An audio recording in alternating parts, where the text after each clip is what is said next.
네, 수요일에만 여는 상암동의 경제 전문 포장마차, 바로 경제포차 시간입니다.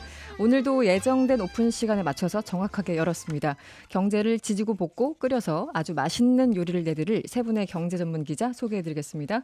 먼저 매경 이코노미의 박수호 기자, 이데일리의 안승찬 기자, 그리고 랩을 즐겨 찾으시던 이 고란 기자는 오늘 출연을 못했어요. 그래서 다른 분을 모셨습니다. 신혜리 경제 전문 기자 대타로 모셨습니다. 야구 보면은 대타 홈런 이런 것도 나오던데 고란 기자 그 자리를 꽤 차던가 하여튼 오늘 열심히 해보시고요. 세 분 다 아십니까 서로? 그럼요. 네, 서로 다 아는 사람들. 네. 그럼 별로 안 반가웠겠네요. 네. 오늘 뉴페이스 신혜리 기자 일단 오늘 재료를 소개해 주세요. 어떤 재료 가지고 오셨는지? 네, 지금 운전하시면서 이 방송 들으시는 분 많으실 텐데요. 네. 이 쌍방과실에 대한 기준이 좀 달라졌습니다. 그러니까 네네. 오늘 꼭 챙겨서 들으셔서 이 안전운전 하시기 바라겠습니다. 자동차 갖고 계신 분들은 그냥 바로 귀가 쏠깃하는 그런 얘기일 것 같고요.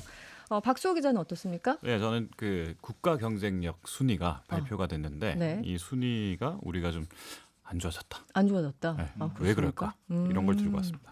네, 그리고 마지막으로 안승찬 기자 재료 살짝 보여주시죠. 오늘은 안 어려운 걸로 제가 너무 구박을 했습니까? 죄송해요. 네. 정면 연장 요즘 관심들이 그럼요. 많으신데 정면 네. 핫하죠. 연장 이 논의가 있어서 이거에 대해서 좀 말씀드릴까 합니다.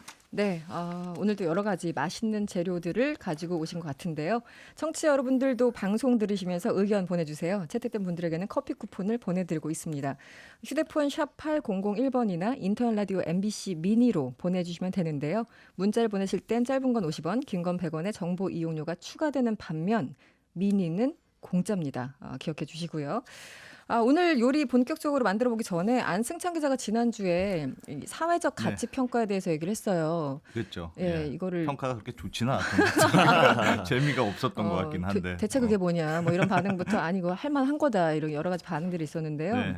마침 어제 SK그룹이 사회적 가치 행사를 열었더라고요. 어떤 얘기들이 그렇습니다. 나왔습니까? 네. 워커힐 롯데에서 이제 소셜 밸류 커넥트 하여튼 줄여서 소백이라고도 하던데 쇼백. 네. 예? 아무튼 뭐 SK그룹이 한 건데 이게 좀 특정 기업이 주최한 거라서 뭐 하여튼 뭐 좀 그렇습니다만 어쨌든 이 그때도 말씀드렸습니다만 이 주제 자체는 우리가 같이 고민해 볼 만한 화두가 아닌가. 네, 네, 기업의 네, 사회적 그렇죠. 가치에 대해서 네, 그러니까 네. 기업이 돈만 잘 벌어서 되겠느냐. 이제 그걸로 끝날 게 아니고 이제 그게 기업이 사회적 전체적으로 어떤 기여를 하고 어떤 네. 가치를 만들어낼 수 있고 또 그게 다시 돌아서 기업의 경쟁력이 어떻게 될 것인가. 네. 뭐 이런 문제여서 꽤 좀 의미가 있었던 행사고 원래보다 한 4천 명 정도가 하여튼 왔다고 하거든요. 행사도 꽤 많이 모인 거 꽤 아닙니까? 잘 그러니까 됐던 뭐 것 2,000명 같습니다. 온다고 했는데 4,000명 왔다. 2,000명 온다고 생각했고요. 2배 거의 이상 2배가 왔다. 왔네요. 뭔가 다들 이슈가 그러니까 의미가 있다고 해서 찾은 행사가 아닌가 뭐 이런 생각도 들고요. 사회 문제를 해결하고 지속 가능한 기업을 만들기 위해서 머리를 맞대자 뭐 다양한 얘기 나눈 것 같은데요. 네. 뭐 주요 발언들 내용들 어떻게 보셨어요? 좀 뭐 여러 가지 얘기가 있었습니다만 제일 네. 좀 저는 눈길을 끌었던 게 네. 이제 어제 이 패널 토론자로 김종호 베어베티 대표라는 분이 나왔는데 네. 이 김 대표가 왜 요즘 이 타다 서비스를 두고 네. 이재용 소카 대표하고 이제 SNS 상에서 설전을 벌인 걸로 좀 유명해진 분인데 이 김 대표가 운영하는 이 베어베타라는 회사가 뭐 중증 장애인들 고용해서 이제 쿠키 만드는 그야말로 사회적 그러시군요. 기업입니다. 네네. 근데 그래서 뭐 그 어제 행사의 컨셉에 맞아서 아마 SK에서 초청을 한 것 같은데 이 김 대표가 이런저런 얘기하다가 네. 아니 SK가 사회적 가치 경영을 선도한다 네. 그러면서 왜 장애인 고용 의무를 지키지 않습니까? 뭐 이렇게 직격탄을 날린 거예요. 바로 앞에 질문을 바로 해봅니까? 앞에서 그러니까 이게 원래 현행법에 네.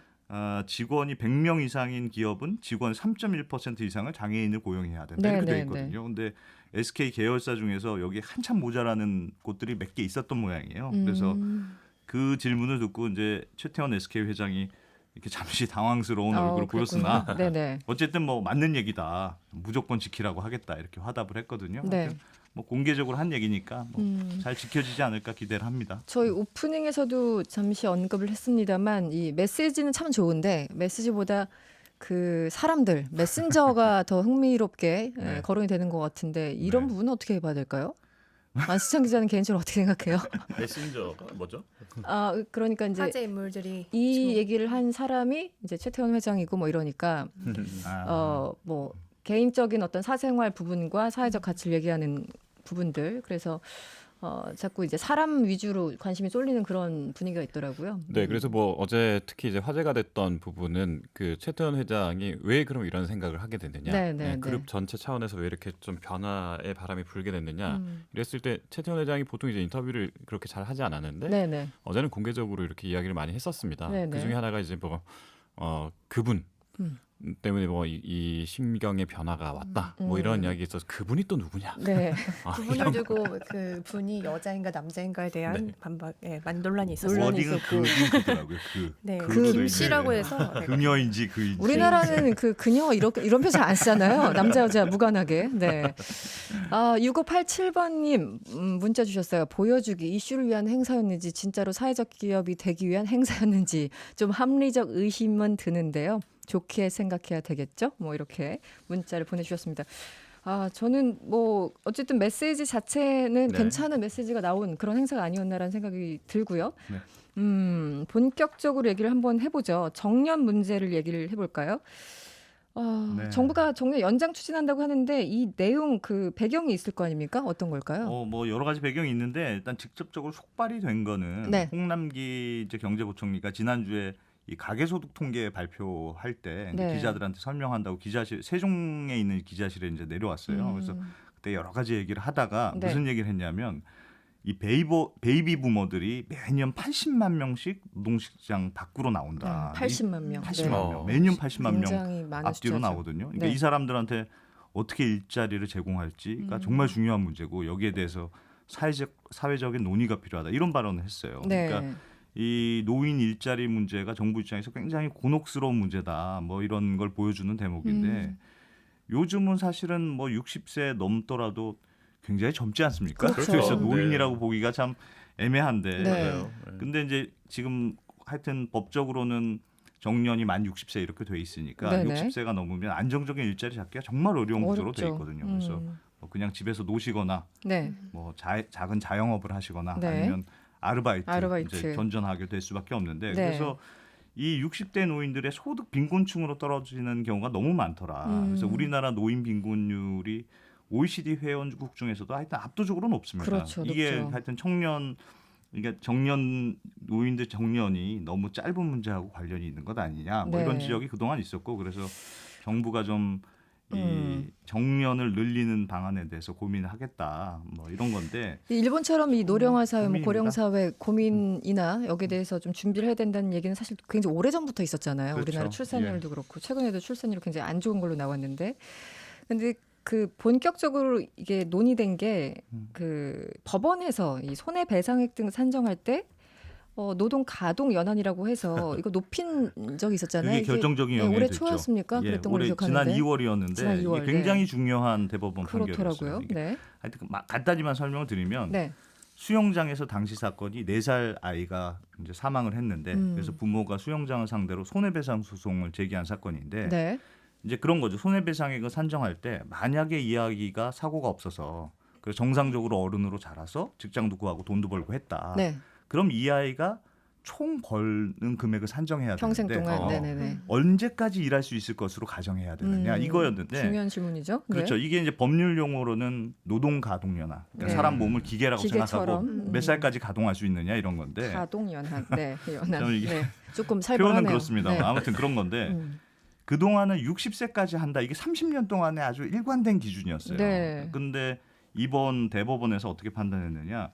30년 전에 세워진 기준을 여전히 적용하는 건 좀 문제가 있다. 계속 사람들의 수명이 늘어나는데. 그렇죠. 그래서 이 노동 가동 연한을 65세로 해야 된다. 이렇게 오. 판정을 네. 한 거예요. 그래서 5세를 올렸군요. 5세로 올린 거죠. 네. 그래서 이게 물론 이 노동 가동 연한이라는 게 육체적인 노동에 해당되는 거라서 사실 정년하고 정확하게 일치하는 건 네네. 아닙니다만 그동안 이 정년을 그 결정할 때 이 노동 가동 연한은 굉장히 중요한 참고 지표로 네, 사용했었거든요. 그러니까 네. 이게 65세로 올라갔으니까 자연스럽게 정년도 그럼 그거에 맞춰서 높여야 되는 것 아니냐 이런 논의가 이제 나오는 거죠. 대법원 판결이니까 사실 모든 거의 기준이 될 것 같고. 그렇습니다. 근데 당장 저 같은 사람도 생각나는 게 그럼 국민연금은 65세부터 받는 맞아요. 걸로 전 알고 있었는데 네, 네. 그것도 굉장히 먼 것 같은데 이거 이렇게 되면은 뭐 여러 가지 사회, 경제 각 분야 영향이 있는 거 아니에요? 영향이 있죠. 네, 그러니까 네. 지금 그걸 높여야 되는 특히 중요한 이유가 국민연금 말씀하신 대로 65세부터 주니까 네네. 정년은 아직 60세로 돼 있는데 연금은 65세니까 5년간의 공백이 생기잖아요. 그래서 어떻게든 이걸 좀 메우려면 정년을 늘리는 게 불가피한 거 아니냐? 뭐 이렇게 보긴 보는데 사실은 이게 조금 쉽지는 않은 게 우리나라 노동시장에 약간 특수성이 있어서 그렇습니다. 네, 그게 어떤 거죠? 기업들 입장에서는 네. 이게 우리가 연공 서열 중심으로 임금이 돼 있는 건 아니냐. 그러니까 네네네. 회사를 오래 다닐수록 임금이 늘어나는 구조로 돼 있는데, 네. 그러니까 뭐 항상 일을 그런 건 아니겠으나 일을 뭐 많이 하든 적게 하든 잘하든 그렇죠. 못하든 그냥 네. 나이 차면은 올라가는 구조를 일반적으로는 말씀하시는군요. 그렇게 돼 있으니까, 네, 네, 그러니까 네. 젊었을 때는 내가 일한 것보다 좀 덜 받더라도 나이가 들면은 조금 더 받는 구조로 네네네. 되니까 이게 정년을 연장하면 그만큼 임금을 너무 많이 줘야 되는 거 아니냐. 그러니까 네네. 기업들 입장에서 그게 부담이다. 그래서 생산성이 떨어진다. 그래서 이제 볼멘 소리를 하는 건데. 네. 그래서 그런 측면에서 지금 요새 가뜩이나 청년들 일자리도 부족한데 네. 정년 연장해서 되겠느냐 이렇게 지적하는 분들도 있긴 있어요. 네. 그래서 좀 세대 간의 갈등 논란도 있는데 여기서 잠깐. 그럼 신혜리 기자, 박수호 기자는 아무래도 이제 경제부 쪽에 오래 계시니까 이 정년 연장 문제 일선에서 얘기를 좀 할 거잖아요. 어떤 얘기들 오고 가나요? 그 아까 이야기했던 60세에서 65세 사이가 연금 크레비스 뭐 이런 이야기를 하거든요. 그게 이제 뭐 그 왜 북극 탐험 이렇게 하다 네, 보면 네. 갑자기 쩍 벌어진 이런 그 어떤 구간들. 공간 네네네. 을 크레바스라 그러는데 그런 식으로 해서 이 소득이 없다. 소득이 없을 수 있으니까 이 부분을 많이 채워야 된다. 그래서 삼중 연금, 뭐 사층 연금, 네. 뭐 이렇게 연금을 개인 연금, 퇴직 연금 이런 식으로 탄탄히 쌓아놓지 않으면 해라. 사실 맞아요. 네. 이 노후 준비가 굉장히 어렵다. 이런 이야기를 해서 저희도 뭐 재테크 기사나 이런 걸 쓸 때 보통 네. 그 연금 크레바스 때를 굉장히 많이 대비하라고 하는데 네. 만약에 연금 이 정년 연장이 됐다고 한다면 이런 부분을 좀 메울 수 있는 부분이 되니까 이게 그 사회적으로도 좀 안정화될 수 있는 여지는 있거든요. 안정화될 수 있는 여지가 네. 있다. 아무래도 네. 뭐 심리적으로나 뭐 이런 점에서 네. 그럴 수 있는데 이게 이제 또 뭐 다른 쟁점들도 있을 수 있으니까 좀 네. 고려할 점 많죠. 아직. 신혜리 기자는 어떻습니까? 네, 뭐 젊은이들 중에는 대부분 제가 뭐 젊은이에 속한다면 30대인데 네네. 그 일명 꼰대라고 불리는 네네, 이제 네. 그분들이 더 이제 7년이나 5년 정도 더 계신다면 네네. 이제 부작용도 분명히 있을 거다. 직장인의 한 사람으로서 네, 진짜 자, 이런 솔직해요. 좀더 이제 참여하네요. 해드리겠다. 이제 네. 사실 이렇게도 생각을 해봐야 될 것 같아요. 10년만 지나보세요. 다른 얘기 하실 겁니다. 아 네. 이렇게 되면 뭐 신 기자는 뭐 본인은 꼰대 안 될까요? 이렇게 생각할 수 있겠는데. 아닌데요. 정년이 네. 이제 무조건 정년을 연장한다고 해서 지금 노인의 빈곤 문제가 해결되느냐 이것도 네네. 사실은 봐야 합니다. 아, 이것 대한 근본, 부작용도 분명히 있을 거기 때문에 네. 네, 무조건 뭐 정년 연장 해답이다 이렇게 볼 수가 없는 것 같습니다. 그런 저는. 찬반이 있군요.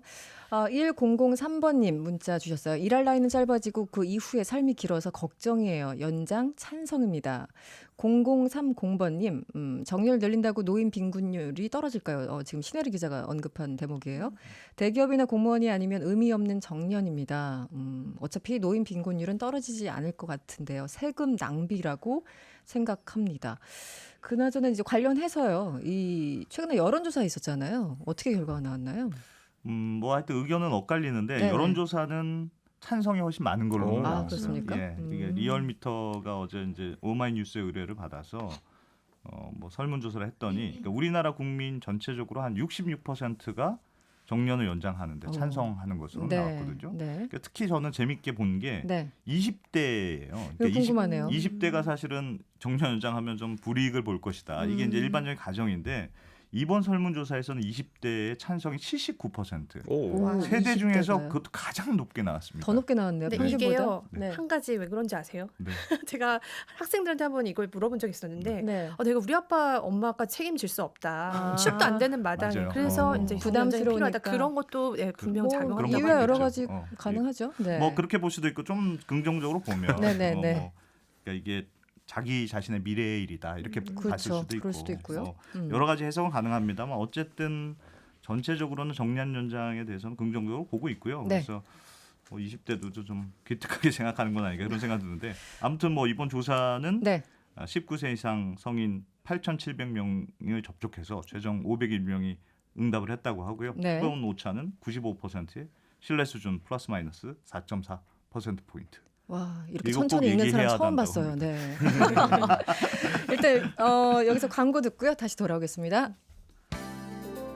지금 여러분께서는 똑소리 나는 시사 토크쇼 이성원의 세계는 그리고 우리 눈을 듣고 계시고요. 여러분의 참여 언제든지 열려 있습니다. 짧은 건 50원, 긴 건 100원의 이용료가 드는 샵 8001번 또는 무료인 미니로 의견 많이 보내주세요. 네, 수요일에 문을 여는 상암동 경제포차 안승찬 기자, 박수호 기자 그리고 신혜리 기자와 함께하고 있는데요. 문자들을 많이 주셨어요. 아무래도 정년 관련된 거라서 관심들이 많으신 것 같아요. 그러네요. 8091번님. 금방 나이 든답니다. 네, 맞습니다. 네, 나이 들어도 죄송합니다. 나이 들어도 건강하면 일할 수 있어야죠. 이런 문자. 남궁근님, 정년까지 일해도 안정적인 노후가 없는 사회 현실이 더 문제 아닌가요? 이것도 맞죠. 결국은 분배가 개선돼야 할 일인 것 같습니다. 문자 주셨고요. 안승찬 기자가 흥미로운 지금 음악이 지금 깔리고 있어요. 아, 오늘 벌써 또, 깔립니까? 네, 아. 피해갈 수 없는 세 줄 요약. 이것을 위해서 저 일주일을 기다렸습니다. 이거부터 하려면 한숨부터 하여튼 60대가 제가 됐다. 네. 1인칭 신점으로 빙의를 해서 60대로. 빙의를 해서 네. 60대가 됐다. 네. 나이 60에 직장에서 밀려보니 섭섭한 마음 가눌 길이 없구나. 내 나이가 어때서 내 나이가 어때서 아득한 노랫소리 마음을 달랜다. 아, 슬프다. 멋지다. 나 차마 노래로는 못하겠다. 저 울 뻔했어요 방금. 아, 눈물이 나네요. 네, 다음은 또 지금 운전하신 분들 혹은 차량 갖고 계신 분들 굉장히 민감한 문제인데요. 교통사고 쌍방과실 줄인다 이 얘기죠. 자동차 보험 얘기인데 내일부터 교통사고 났을 때 억울한 쌍방과실이 줄어든다고요? 신혜리 기자 네. 설명 좀 해주시죠. 그 교통사고 났을 때 이것저것 다 따져도 분명히 상대방 잘못인 것 같은데 네. 이 쌍방 과실로 이제 처리가 되는 경우가 예, 많습니다. 그럼 억울하죠. 네, 그러면. 굉장히 억울하죠. 네. 이제 그간 이제 보험회사들이 사고 처리 과정에서 관행적으로 피해자한테도 일부 과실을 이제 과실을 있다고 판단을 해온 건데요. 네. 이제 이게 이제 좀 관행적이다 보니 금융위가 손을 본 겁니다. 네네. 이제 예를 들자면요, 제가 직진을 하고 있었는데 뒷차가 중앙선을 넘어서 내 어이구야. 차 앞으로 끼어들어서 아. 앞지르기 하는 거 있잖아요. 네네. 그런 경우에도 미처 발견하지 못했는데도 네. 20%의 과실이 피해자한테 있었습니다. 이건 피하기가 참 네, 힘든데요. 참 억울한 상황인데도 네. 이제 그 방어 운전하지 않았다는 이유 때문에 이런 아. 과실을 이제 매겼는데 네. 이제 이게 100% 가해자 잘못으로 바뀌는 건데요. 음. 또 이제 이런 한 가지는 네. 이 과실을 정하는 기준 자체가 없었던 그런 경우가 많았습니다. 네네. 그래서 한 가지 또 이제 예를 들자면 교차로 내에 직진차로에 있던 가해 차량이 갑자기 좌회전을 했어요. 그래서 네. 충돌 사고가 났는데 이 피해 차량인 경우에는 사고를 피할 수 없었던 상황이었잖아요. 네. 그런데도 이 보험사에서는 이것도 쌍방과실로 그동안 결론을 내왔습니다. 이해가 어렵네요. 이런 네, 부분은. 대부분 방어 운전하지 않았다라는 것 때문에 네. 뭐 일부 과실을 피해자에게 이제 안겨준 거죠. 그러니까 뭐 쌍방 과실이냐 일반 과실이냐 할 때 대부분 이제 그 쌍방 과실이 인정돼서 내 보험료 오르는 게 많았던 거잖아요. 네. 맞습니다. 그리고 지금 현행 과실 비용 인정 기준을 보니까요. 이 차대차 사고 과실 비율 기준이 한 57개 정도 57개가 있는데 네. 한쪽 과실 그러니까 100% 한쪽이 잘못한 경우가 9가지밖에 없었어요. 그렇군요. 그 나머지는 거의 다 네. 이제 쌍방 쌍방 과실이라는 과실로. 거죠. 그러니까 그동안 잘못이 없는데도 이렇게 쌍방 과실을 받은 소비자의 불만이 계속 지속되다 보니까 분쟁도 늘어났습니다. 그러니까 수치들을 보니까 2015년에는 4만 건 정도였는데 작년 그 3년 만에 7만 5천 건, 그러니까 2배 가까이 두 배가. 분쟁이 늘어났습니다. 네네. 그러다 보니까 이제 일도 많이 해야 되겠죠. 그러네요. 분쟁 때문에. 네. 이 과실 비율에 일단 다툼이 생기면요, 이 당사자들이 민사소송으로 바로 갈 수 있는데 소송에 따른 부담금이 있으니까 네. 일단은 손보협회에 산하에 있는 분쟁심의위원회에 1차 분쟁 조정을 의뢰를 할 수 있습니다. 네. 네. 근데 여기에서 이제 무엇을 보느냐, 과실 비율 인정 어떤 기준을 봅니다. 이 기준에 따라서 조정이 되거든요. 네, 네. 그런데 이제 쌍방과실 기준이 워낙 많다 보니까 대부분이니까. 네, 대부분이다 보니까 이제 이번에 금융위원회가 일반 그 과실의 기준을 좀 더 늘린 거죠. 그러면 내일부터 뭐 몇 가지나 달라지는 거예요? 뭐가 어떻게 달라지는 거예요? 네, 일단은 이 57개의 과실 비율 기준 가운데 이 일반 과실의 판정 기준이요. 22개가 새로 생긴다고 합니다. 그래요? 그러니까 네. 기존에 있었던 11개 그 과실 기준도 일반 과실로 이제 변경이 되거든요. 그러니까 총 33개의 일반 과실 기준이 새로 생기는 건데 네. 이제 예를 들어보면 이제 아까 전에 제가 살짝 얘기를 했던 칼치기 네네네. 뭔지 아세요? 칼치기. 제 차량이 직진하고 뒤에 쏙 들어와요. 있는데 네. 뒤에 들어오는 거. 쑥 들어와서 중앙선까지 추월해서 딱 끼어들었어요. 네. 사고가 났는데도 피해 차량한테 방어 운전하지 않았다는 것 때문에 20% 과실을 물렸잖아요. 네네. 이것도 이제 100%가 되는 거고요. 네. 유턴을 할 때도 마찬가지입니다. 유턴 신호를 받고 유턴을 하고 있는데 뒤에서 유턴을 하다가 따르는 차량이 부딪혔어요. 아, 그런 거 그런 있죠. 경우에도 네. 일반적으로는 그 뒷차량이 과실을 모든 100% 과실인데도 네. 앞 차량한테 서행했다는 이유 때문에 20% 과실 아, 매겼거든요. 그래 20%를요? 네, 그런데 지금은 이제 100% 과실을 적용하기로 했고요. 그렇군요. 또 한 가지 또 황당한 거는 화물차. 네. 화물차가 이제 화물차에 그 화물이 떨어져서 뒷차가 피해 위험해. 갔어요. 굉장히 유리가 위험한데. 깨졌어요. 네. 네네. 그런 경우에도 안전거리를 유지하지 않았다는 이유로 화물차한테 60%, 뒷차도 40%의 책임을 물게 했어요. 이건 진짜 억울하네요. 네, 이런 경우에도 이제는 음. 화물차가 100% 과실을 물게 됩니다. 단 안전거리가 유지돼야 되고요. 네. 이제 이런 것들이 이제 새로 생기는 것들입니다. 네. 음. 그 지금 문자를 많이 주세요. 이 87 뜨겁네요. 예, 88님, 제가 사고 났을 때도 그러니까 사고 난 경험들이 한 번씩 있으신데 제 보험사 직원이 저한테 한마디로 정답을 주었습니다. 고객님, 운전대 잡은 과실 20%라고. 와, 이거 진짜 한 줄로 정리했네요.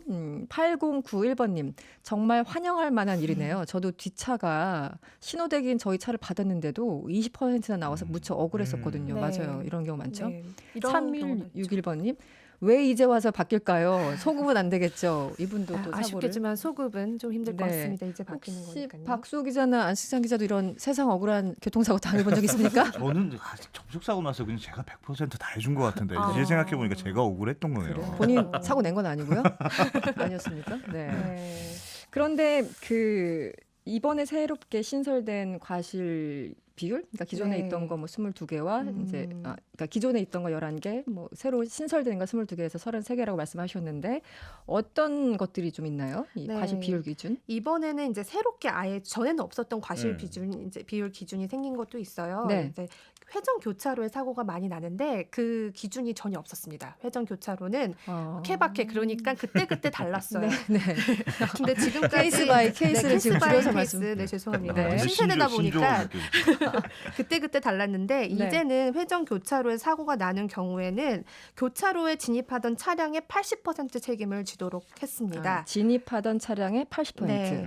그리고 정체 중인데 갑자기 옆 차로를 끼어드는 경우에 네네. 사고가 나는 있죠. 경우도 있잖아요. 점선이어도 끼어든 차량이 이제 100% 과실을 물게 되고요.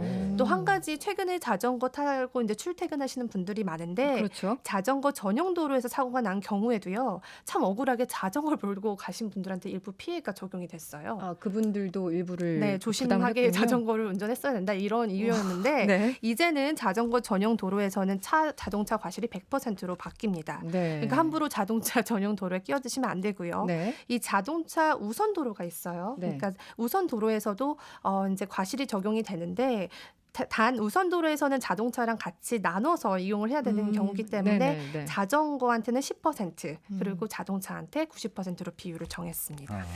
이런 경우가 있군요. 네.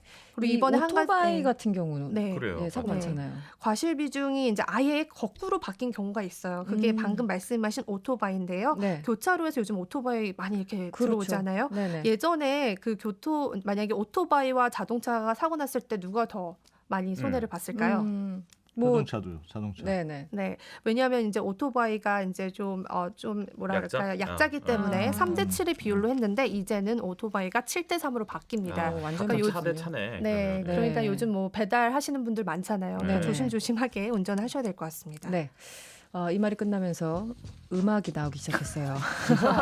오늘 처음 나와서 지금 정신없는 신혜리 기자도 이거는 피할 수가 없어요. 저 눈 좀 가려도 될까요? 너무 민망하네요. 신혜리 기자가 아까 휴게실에서 이것 때문에 밤을 샜다며 기사 작성하는 연습도 음악을- 했다고 했습니다. 네. 그렇습니까? 네. 네. 레슨도 네. 받았는데 지금 음악 나오고 있습니다. 네. 보험사만 줘라고 묻지마 쌍방과실 100% 책임제로 억울한 일 사라지길 알뜰하게 운전은 안전하게 제일 오, 박자 반응이 감각은 더 좋은 것 같아요. 네네. 박자 감각은 더 좋은 것 네. 같아요. 뭔가 죄송합니다. 아닙니다. 네. 오, 훌륭한데요. 밤을 샌 이유를 이제 알 것 같아요. 네. 여기 또 과외가 성행하나 봐요. 네, 다음은 박수 기자로 이제 기자 네. 아이템으로 넘어갈 텐데요. 우리나라 뭐 국가 경쟁력이 떨어졌다고요? 네, 이게 뭐 네. 스위스 국제경제개발대학원, 네. 그래서 IMD라고 하는데요. 음, 여기 일단 유명한 대학원입니다. 그 세계 탑 250 그 네. 경영대학원 리포트 뭐 이런 데 보면 항상 최상위권 경영대학원 이렇게 돼 있는데 네, 네. 여기서 세계 경쟁력 순위를 이렇게 매번 발표를 해요. 네, 네. 그 6월달, 5월달, 6월달 이런 때 하고 있는데 매년 발표하던가요? 네, 그래서 어떻게 됐어요? 1989년부터 매년 이즈음에 이제 국가 경쟁력 순위를 발표하는데 우리나라가 최근 발표에 따르면 28위 이렇게 됐다고 합니다. 28위요? 네, 네. 국가 경쟁력을 근데 등수로 매긴다는 게 참 어려울 것 같은데요. 뭐 GDP, 뭐 인구수, 뭐 이런 겁니까? 어떻게 평가를 하는 겁니까? 네, 그래서 제가 마침 네. 그 IMD 이 국가 경쟁력 그 순위를 매기는 네, 담당자. 담당자. 예, 그러니까 여기 보면 IMD 세계 경쟁력 센터가 있는데요. 네네. 여기 센터장 네. 그 아투르 브리스 소장과 인터뷰를 한번 해봤던 기억이 있어요. 그래서 그때 박수호 기자가요? 네네. 네네. 네, 그래서 국내에 들어왔을 때 네. 그때 인터뷰를 했었는데 이게 그러니까 상위 63개국 대상이고요. 네. 이들 국가를 대상으로 해서 4대 분야, 20개 부문, 235개 세부 항목 순위를 일단 정량 평가를 합니다. 정량 평가. 네, 정량이라는 게 이제 객관적인 숫자 기준에 네. 따라서 평가를 하고 네. 이런 정량 평가 뭐 이를테면 실업률이나 뭐 GDP, 뭐 건강 교육에 대한 정부 지출 이런 게 이제 정량 평가가 되겠죠. 숫자로 한마디로 네. 확인할 수 있는 것들. 그래서 네. 뭐 얘네들이 늘었나 줄었나 이런 건 정량 평가인데 네. 여기에 더해서 이제 정성 평가가 또 들어간대요. 주관식이네요. 이게 주관식. 중요하죠. 그렇죠. 네. 네. 이게 이제 세계의 이제 수천 명의 이제 기업의 임원들한테 설문조사를 돌리고 있는데 그러면 야, 그 나라가 세계화가 좀 잘 된 것 같아? 뭐 기업하기가 좀 좋아? 뭐 거기는 좀 기업할 때 그 뭐 뒷돈 좀 저기 찔러줘야 되는 거야? 네. 부패하지 않았어? 이런 것들을 계속 물어보는 거예요. 네. 그래서 그 결과물을 여기다 더하는 거죠. 네. 그런데 이 설문조사는 기업 임원들만 그렇죠. 대상인 거예요? 수천 명이고. 네, 수천 명의 기업 그렇군요. 임원들을 대상으로.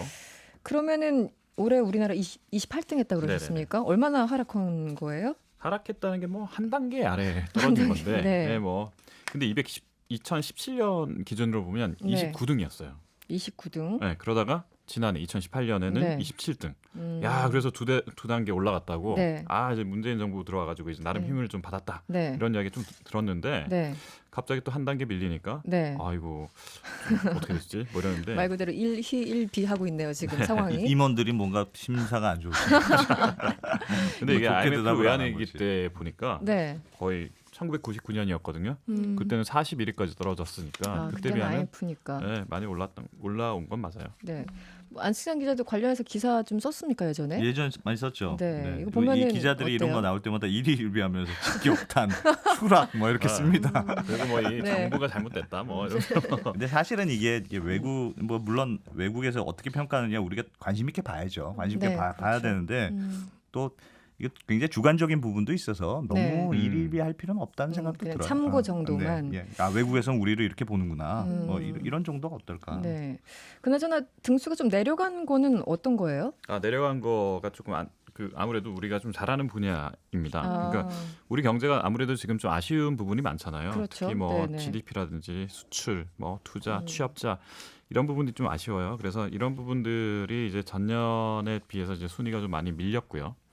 또 정부 효율성 분야에서 좀 31위가 됐는데 이게 좀 우리가 전자정부 효율성. 이런 거 네네. 지향하고 굉장히 그래도 분위기가 좋았는데 네. 이 부분이 좀 밀렸다는 게 좀 아쉬운 부분이었고요. 네네. 또 이제 부채가 늘었다. 그러니까 정부 부채. 부채가 이제 좀 늘어서 그 재정 부문은 24위를 기록하고 네. 또 우리가 아무래도 저기 외국인들에게 좀 열려 있지 않다고 느껴지나 봐요. 그래서 이제 있겠죠. 네. 이민 관련법 이런 쪽에선 61위로 굉장히 좀 떨어져 이거는 있어요. 성적이 굉장히 안 좋군요. 네. 60일이면. 그 네. 교육은 근데 우리가 교육이 좀 아쉬웠어요. 이 교육이 전 세계적으로 한국이 참 잘하는 데다 이렇게 네. 이야기를 하는데 외국어 능력, 기업 수요 적합성 이런 게 44위. 뭐 대학 교육의 사회 수요 적합성. 그러니까 대학 교육이 지금 시대에 못 따라온다. 이런 거가 이제 55위 이런 식으로 해서 굉장히 좀 교육 부문에서 5계단이나 하락한 30위를 기록했다는 게 좀 아쉬웠습니다. 이건 좀 아픈 부분이네요. 대학 네네. 교육이 좀 동떨어진다. 안승찬 기자 어떻게 잘 반영한 것 같습니까? 어떻습니까?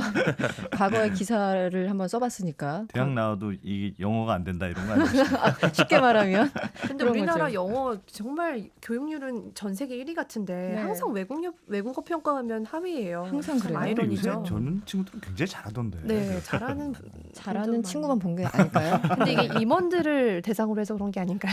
뭐 그렇죠. 그 기대치가 더 높을 수는 있겠네요. 아무래도. 그렇죠. 뭐 여러 가지 이제 근데 들으니까. 설문인데 설문이라고 하더라도 뭐 네. 이를테면 예전에 이제 그 담당자 소장하고 이렇게 이야기를 하다 보니까 네.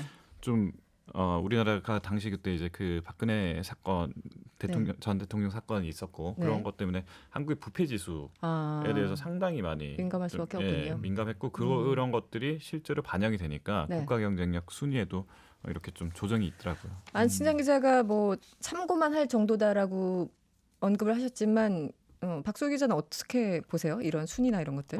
저도 뭐 참고할 부분이 있지만 굉장히 그래도 그 정부 입장에서는 네. 좀 뜯어볼 만한 게 그 이런 게 있어요. 그 정부에서 우리가 좀 인프라 순위가 좀 많이 떨어졌거든요. 네네. 이게 인프라가 이제 그 이를테면 사회 간접 자본 이런 건데 네.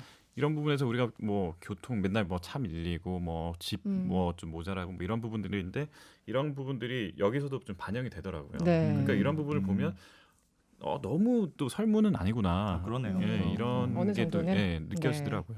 알겠습니다. 박수 기자가 삼행시 마무리를 좀 해야 되는데 지금 음악이 또 흐르고 있습니다. 아 예. 또 어, 이렇게 네. 나비- 세 줄 요약 삼행시. 네. 저부터 할까요? 네. 안신장 기자. 경. 일단 제가 경쟁력으로 했으니까 그래서 경쟁력. 경쟁력으로 삼행시를 이것도 했으니까 네. 네. 경. 경제가 어렵다 보니 국가 경쟁력 순위도 밀리네요. 쟁쟁한 선진국과 격차가 더 벌어지면 안 되는데 력. 네 역시 믿을 건 IMF도 이겨낸 우리 국민 좀 더 화이팅! 네. 좋습니다. 네, 박수 지금 나온 거 아니에요? 방금 박수. 네. 나왔습니다. 경제 포차 여기까지 마무리해야 될 것 같고요. 지금까지 신혜리 경제전문 기자, 박수호 매경 이코노미 기자, 그리고 안승찬 이데일리 기자와 함께했습니다. 고맙습니다. 네, 고맙습니다. 여러분의 퇴근길을 꽉 채워드립니다. 평일 저녁 6시 5분 이승원의 세계는 그리고 우리는